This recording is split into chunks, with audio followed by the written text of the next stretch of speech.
Hey there. Right now in the Senate, Bill C-262, which is a private member's bill presented by Romeo Saganish, is waiting to go into its final reading, which precedes the final vote. This bill has been hung up in Senate for ages. And the Conservative senators, namely Don Plett, who's the opposition whip, has used a lot of filibusters and procedural delays to keep this bill from going to committee where it could be examined and testimony could be heard. And he's also blocked votes from happening with these procedural delays. And this is where I have an issue with the way our system works, because I feel that all senators, senators aren't elected here, they're appointed, but all senators and elected officials need to vote their conscience and need to vote in a way that represents their constituents and vote in a manner that's in best interest for Canada, in their opinion. What the problem is here with this bill is that a vote hasn't been allowed in Senate. It passed in Parliament through the elected officials, but in the Senate, Conservative senators have been holding it up for quite some time, which means that they have blocked this democratic procedure from happening, and they have stopped their fellow senators' voices from being heard and have acted like they are the only voice of reason in our country, that they are the only people thinking of the best interest of our nation. And that's some of the rhetoric that has come out, especially with Don Plett and the things that he's posted on social media. He has used very familiar rhetoric about how Indigenous people don't even want this bill and they've never been consulted. Well, that framework and that language is the same type of language that they used against the suffragettes at the turn of the last century. It's the same language they've used about feminism and the civil rights movement, saying that women don't want the vote, they don't want equal rights, that Black people don't want rights and they don't want to vote, it's a burden they don't want to bear. And now the same type of rhetoric about how Indigenous people don't want these rights, it's all false. And it's not a true representation. This is where we have an issue with representation in our government circles, is that the privileged few get to make the decisions on the rights of the marginalized. Those marginalized voices, by and large, are not heard in our government meeting rooms and committees. There's a few really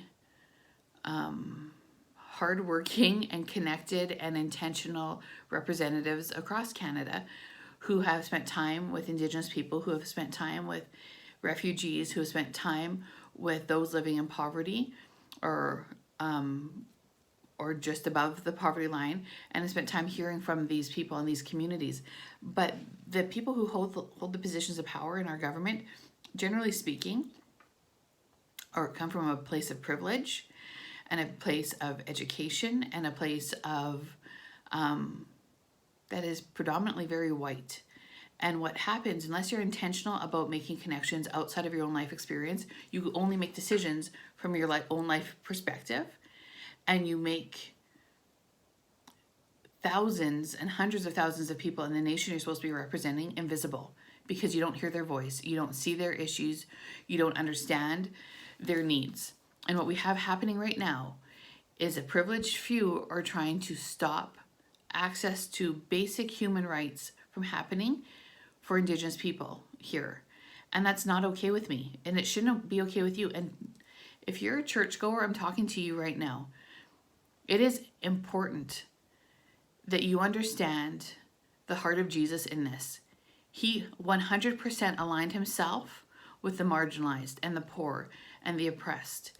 And if you're attending a church right now who has never spoken about these people outside of the context of a missions project, then you need to push your pastor to open his eyes and his life experience. And pastors, I challenge you to see the humanity of Indigenous people, not the stereotypes, not the inner city missions, not the VBS camps to remote reserves, but see their humanity, see their lives, see their families, see their hope for something better for them. And I'm going to tell you that if this bill passes, there's a lot of fear mongering going around it about how it's going to affect the progress of Canada because of free and prior consent. You can look that up. I'm not going to get into that because this video will end up being hours long. But I'm going to tell you straight up that recognizing Indigenous rights, acknowledging them and respecting them is not going to screw up the world any more than colonialism did. In fact, it will start undoing that damage. Because as Indigenous people, we are connected to our land and the environment and to community in a way that colonialism doesn't recognize.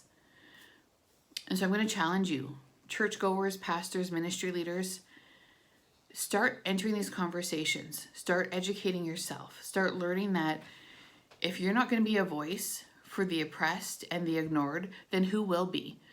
I'm not talking about politicizing your church. What I'm talking about is encouraging your congregation members to become aware and to really put feet to their words, not just in a mission sense, but let's enter relationship with people who are affected by our oppressive laws and the privilege that our country's been built on. I think it's really, really important that this Sunday churches start speaking up. Just last week, the final report for the National Inquiry of Murdered and Missing Indigenous Women and Girls was released. This was a difficult time for those families and for Indigenous communities as a whole because we were made vulnerable. We shared our truth, we shared our story, we shared the violence that generationally has been focused on our women and girls. And so many pulpits were silent about it. I'm not saying you need to agree with the word genocide. I'm not saying that you have to jump on board to any specific political party or movement.